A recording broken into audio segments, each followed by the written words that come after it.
Саламатсыздарбы. Эмесе ке ошондо программасы. Жекшемби күнү Баткен облусунда дагы бир чек ара чатагы чыкты.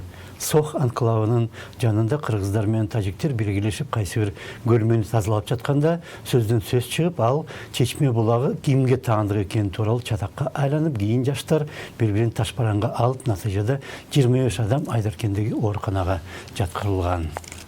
Мындай чатактар Баткенде такай болуп турат.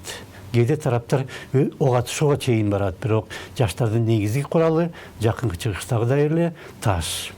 Бийлик касташкан тараптарды элдештирет, бирок бир аз убакыттан кийин жаңы чатак чыгат.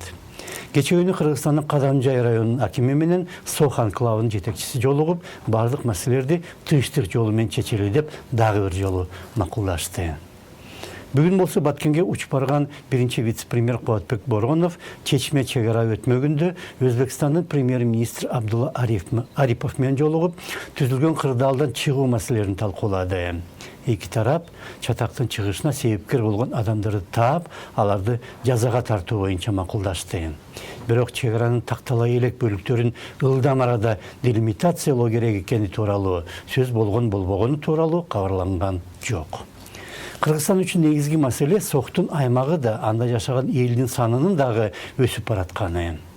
Келечекте Сох минте отуруп, Баткенди Кыргызстандын башка аймактарынан бөлүп, аны анклавка айлантары бышык. Мындан 17 жыл мурда жарыяланган маалыматтарда Сохтун аймагы 325 чарчы чакырым, калкы 52 000 адам деп жазылчу.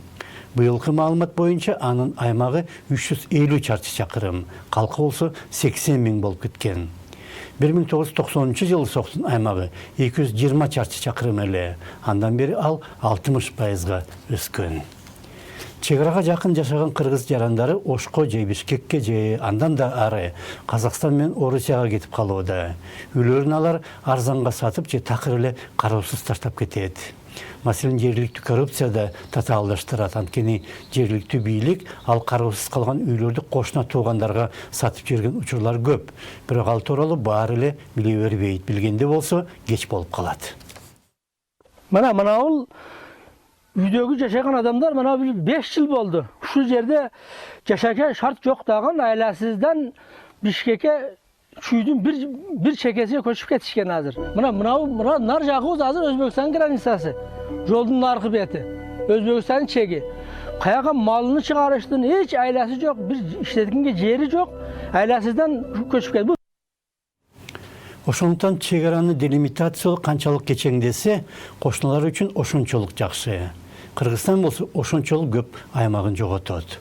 Ошол себептен жергиликтүү тажик же өзбек калкы менен алардын өлкө жетекчилеринин ойлогону жана каалаганы төп келишет десе болот.